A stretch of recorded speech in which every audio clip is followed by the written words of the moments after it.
I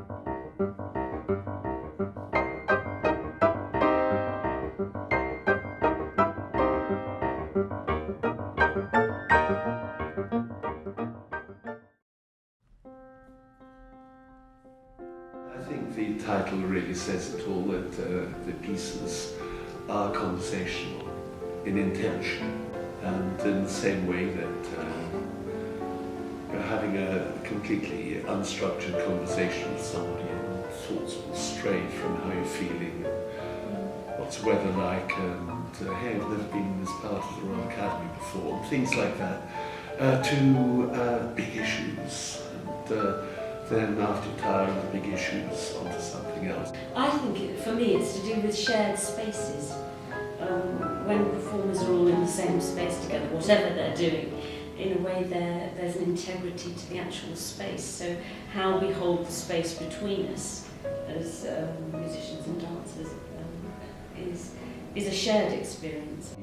Pieces for, as it were, private consumption. My friend Christopher Hobbs and myself, who were working in the same place, and each week we had an hour free, and rather than sloping off to the pub, we wrote piano duets for us to play.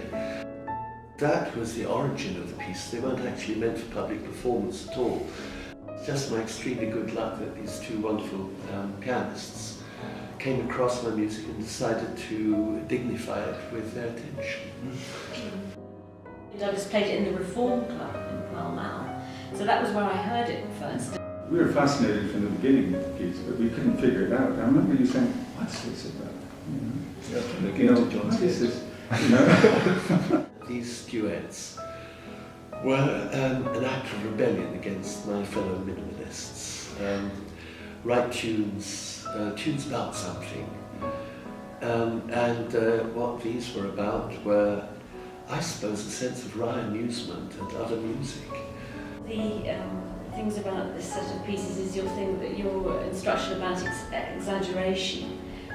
We were able to, a bit like shoe pastry, able to sort of pull bits of it into legato and make things longer, and the relationship between how you played and how the dancers related to you became wonderful spaces, didn't they? There wasn't just an us and them. It wasn't like, here we are, the musicians in the corner, and there's the dancers. We really felt connected. We felt connected.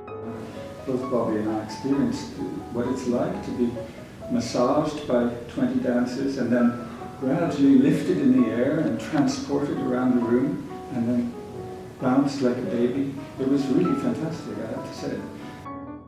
And then when they warmed up before the performance, they were running here and there, and also sort of like sweating. You can never do that before a sort of recital or something like that. And That's true. It's really Ballroom space is very different from the space we did it in previously, which had lots of production values and lots of lighting. Whereas this, I think the audience are going to be engaged in our space, in your space, performer's space. In a way, I'd like to be the elusive Pimpernel, and for people not to know what to expect next. And I think the way the dance works and the way these very delightful to make your performances work is that there are different things to say. I find it very funny, and I hope lots of people will laugh, and also there's moments that are very touching. I thought it would be wonderful to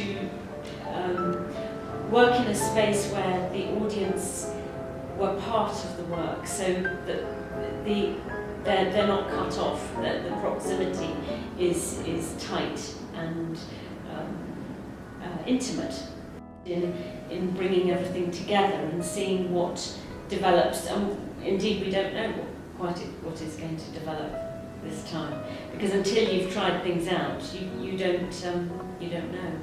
So it's all a process of discovering, really, this next performance.